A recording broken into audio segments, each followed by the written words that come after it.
today. I just wanted to tell you a little bit about what I call seasonal schooling. It was born out of crisis mode where I was deployed with the Air Force for about 9 months, and so normally I am the primary stay-at-home caregiver homeschool mom. That's my role, and the Air Force is supposed to be part-time. However, when the pandemic hit, that all changed. And so on my way out the door for several months, as my husband was stepping into the homeschool dad role full-time, I said, just read to them, have them write, and do math.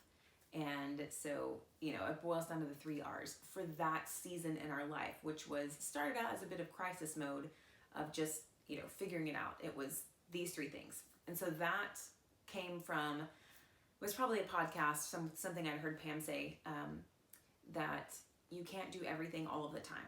And that's so true, because the years of homeschooling where I have tried to do everything all of the time, things inevitably fell by the wayside. I would run myself ragged and would just kind of hit a wall, and after every few months, and I was just like, I can't maintain this, I can't keep it up. So ask yourself, what is it the season for, and what are the top 3 things that I can do well in this season? So this works for normal everyday life, just regular homeschooling.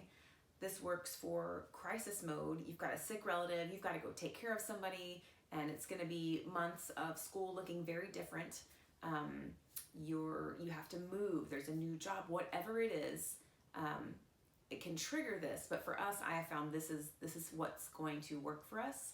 This has been working for us, and it came from our natural rhythms and me just kind of setting boundaries. I'm very eclectic, however, I'm also very ordered. I like schedules, I like routine, I like to know what's going on, but I'm very hard to pin down on what my one specific method or mode is, because that's not my personality type. So seasonal schooling for us in the fall, we're part of a classical co-op, absolutely love it. We've been doing it since the beginning. It's fabulous for our family. So the fall is establish routines, get established, reestablished in the co-op for that year, and then we do poetry tea time and nature school. So in the years in the past when I've tried to do all of these things all year long, along with all of the curriculum, I get burnt out very quickly, and it's overwhelming. So in the fall, the things that we naturally just did well, those rose to the top, and those are our top 3. In the winter, the things that kind of rise to the top for that season are, we have a very fantastic Advent study that I love doing every year, and I want that to be the main focus. And so then, our memory work still happens. It kind of takes a back seat. Our reading, writing, and our math may be more game-centric, but it will still get done. We have a book box full of all these Christmas books that just weren't getting read. I noticed over the past couple of years, we were looking at it less and less. And so it was really important, while there's still this special age, to make sure we do that well. And so that book box rose to the top for that, and that's a main focus there. And painting. My kids love to paint with acrylics. I don't always love to get it all set up and then to clean up after we're done. So I will say yes as often as possible during this winter season to acrylics. In the spring, we kind of switch gears a bit. It's perfect time to be out in nature, so we focus on reestablishing nature school, which we do with some friends.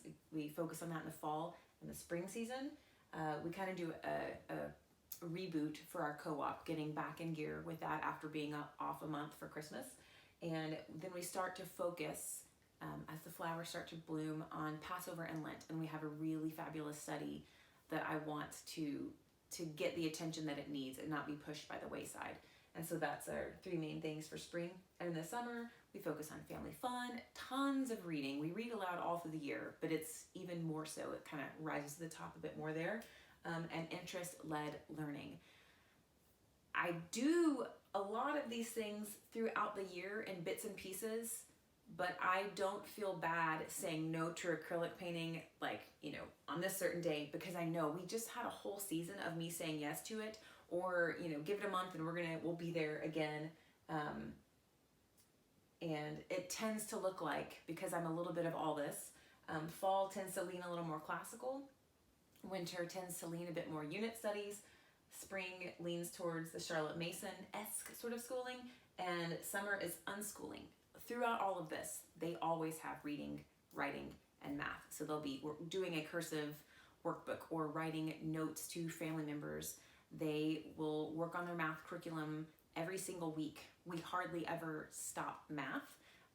When we finish a book, maybe we'll take a few weeks and focus on math games or fun games with our math memory work.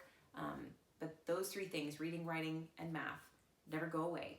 And with each season, we are able to enjoy the true, good, and beautiful things that I cannot maintain 24/7, 365, or thereabouts for an entire homeschooling year. And I'm a former teacher. I've taught, in the States, and I've taught in England. And I fell in love with the year-round schooling model in England because it does allow you to take a week off here, 2 weeks off there.